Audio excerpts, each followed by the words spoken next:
चलिए जानते हैं छत्तीसगढ़ की 25 बड़ी खबरों को सिर्फ 10 मिनट में। लेकिन उससे पहले वीडियो को लाइक और चैनल को सब्सक्राइब जरूर करें।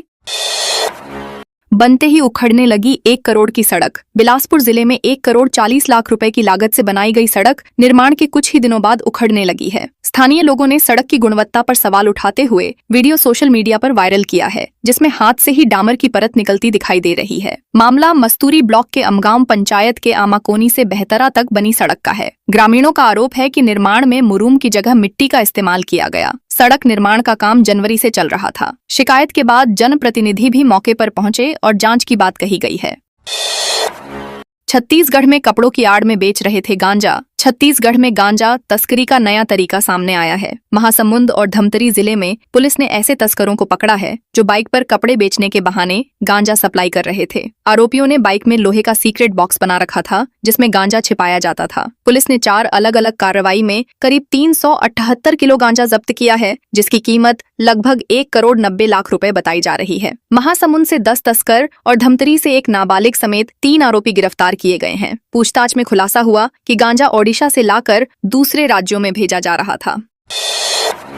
रायपुर में भाजपा नेत्री ने पति के साथ की फायरिंग। रायपुर में एक शादी समारोह के दौरान हर्ष फायरिंग का वीडियो सोशल मीडिया पर वायरल हो गया है। वायरल वीडियो में भाजपा नेत्री और मंडी सदस्य मोनिका सिंह अपने पति के साथ हवाई फायरिंग करती नजर आ रही हैं। कार्यक्रम में बच्चे, महिलाएं और अन्य लोग भी हथियार लहराते दिखाई दिए। बताया जा रहा है कि वीडियो धुरंधर फिल्म के गाने पर रील बनाकर पोस्ट किया गया था। मामले में पुलिस का कहना है कि अभी तक कोई औपचारिक शिकायत नहीं मिली है, लेकिन वायरल वीडियो के आधार पर जांच की जाएगी। वहीं कांग्रेस ने कानून व्यवस्था पर सवाल उठाए हैं।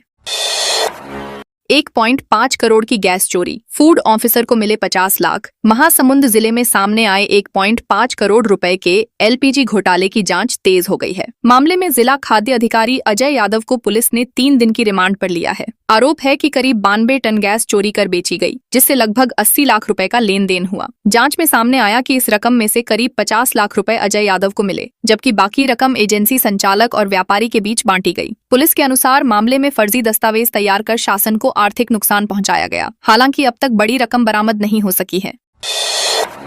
रायगढ़ में भास्कर की खबर का असर। रायगढ़ के पचधारी डैम में युवक की डूबने से मौत के बाद भी लोग वहां पिकनिक और नहाने पहुंच रहे थे। मामले को मीडिया में प्रमुखता से उठाए जाने के बाद प्रशासन हरकत में आया है। कलेक्टर मयंक चतुर्वेदी ने पचधारी स्टॉप डैम क्षेत्र में नहाने, तैराकी, रील बनाने और सेल्फी लेने पर पूरी तरह प्रतिबंध लगा दिया है। प्रशासन ने इलाके को खतरनाक घोषित करते हुए भारतीय नागरिक सुरक्षा संहिता की धारा 163 के तहत आदेश जारी किया है। आदेश का उल्लंघन करने वालों पर कार्रवाई की चेतावनी भी दी गई है। बिजली खंभे से टकराकर पलटा ट्रक, हेल्पर की मौत। बेमेतरा जिले में पंजाब से बिलासपुर जा रहा एक ट्रक देर रात हादसे का शिकार हो गया।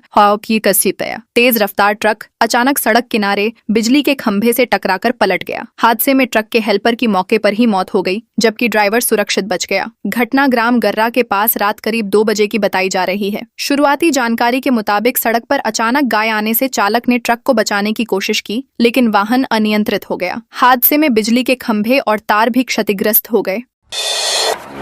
92 टन गैस चोरी मामले में मिले सीसीटीवी फुटेज। महासमुंद के चर्चित एलपीजी घोटाले में पुलिस को अहम सीसीटीवी फुटेज मिले हैं। जांच में सामने आया है कि जिला खाद्य अधिकारी अजय यादव समेत तीनों आरोपी कई बार मुलाकात करते दिखाई दिए हैं। पुलिस का दावा है कि करीब 92 टन गैस चोरी कर बेचने के मामले में करोड़ों रुपए का खेल हुआ। अजय यादव को रिमांड पर लेकर पूछताछ की जा रही है। हालांकि गिरफ्तारी के 3 दिन बाद भी शासन की ओर से उस पर विभागीय कार्रवाई को लेकर कोई आदेश जारी नहीं हुआ है। पुलिस अब वित्तीय लेन देन और अन्य लोगों की भूमिका की जांच में जुटी हुई है।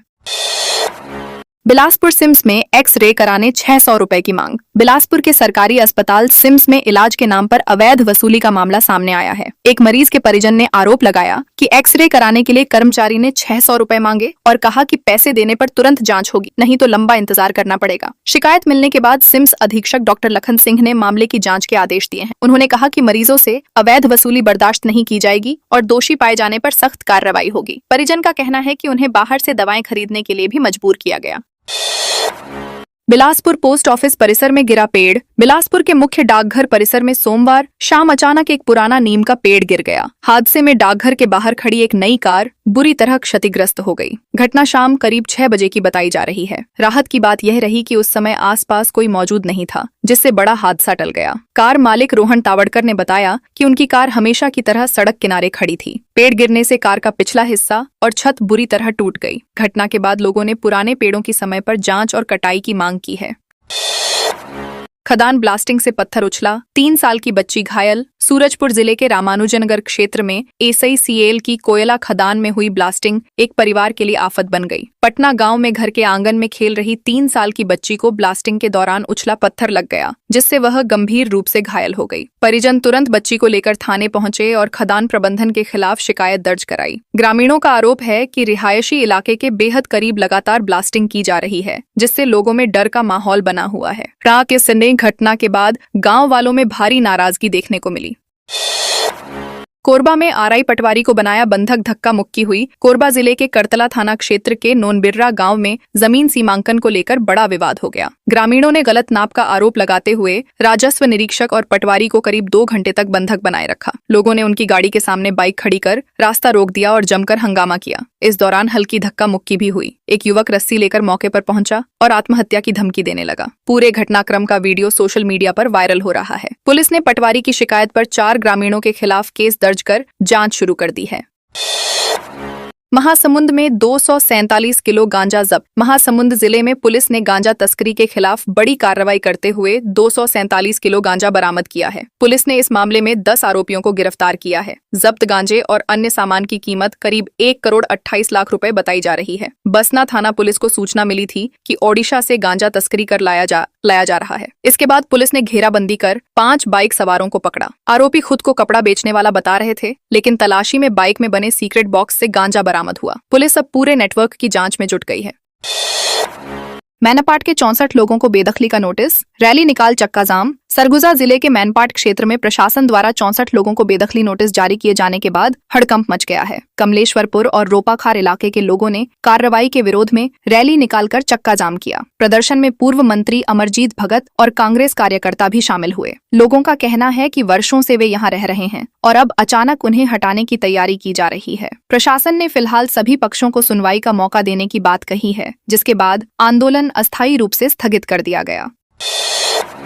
PM मोदी की अपील पर कथावाचक ने घटाया काफिला। छत्तीसगढ़ के प्रसिद्ध कथावाचक पंडित युवराज पांडेय ने प्रधानमंत्री नरेंद्र मोदी की पेट्रोल बचाने की अपील का समर्थन करते हुए अपने काफिले को छोटा कर दिया है। गरियाबंद जिले के देवभोग में भागवत कथा में पहुंचने से पहले उन्होंने अपने अनुयायियों से फिजूल वाहनों का उपयोग नहीं करने की अपील की। पहले उनकी यात्रा में लंबा काफिला चलता था, लेकिन इस बार उन्होंने लोगों से पैदल या जरूरत पड़ने पर बाइक से आने को कहा। कथावाचक के इस कदम की इलाके में चर्चा हो रही है और लोग इसे ईंधन बचत की दिशा में सकारात्मक पहल बता रहे हैं। किसान खाद बीज की मांग को लेकर पहुंचे। कलेक्ट्रेट धमतरी जिले में खरीफ सीजन से पहले खाद और बीज की कमी को लेकर किसानों का गुस्सा फूट पड़ा। किसान यूनियन के पदाधिकारी और बड़ी संख्या में किसान कलेक्ट्रेट पहुंचे और मुख्यमंत्री के नाम ज्ञापन सौंपा। किसानों ने आरोप लगाया कि सोसाइटियों में पर्याप्त खाद बीज उपलब्ध नहीं है, जिसके कारण उन्हें बाजार से महंगे दामों पर सामान खरीदना पड़ रहा है। साथ ही नकली खाद और बीज बिकने की शिकायतें भी सामने आ रही हैं। किसानों ने प्रशासन से जल्द व्यवस्था सुधारने और कालाबाजारी पर सख्त कार्रवाई की मांग की है।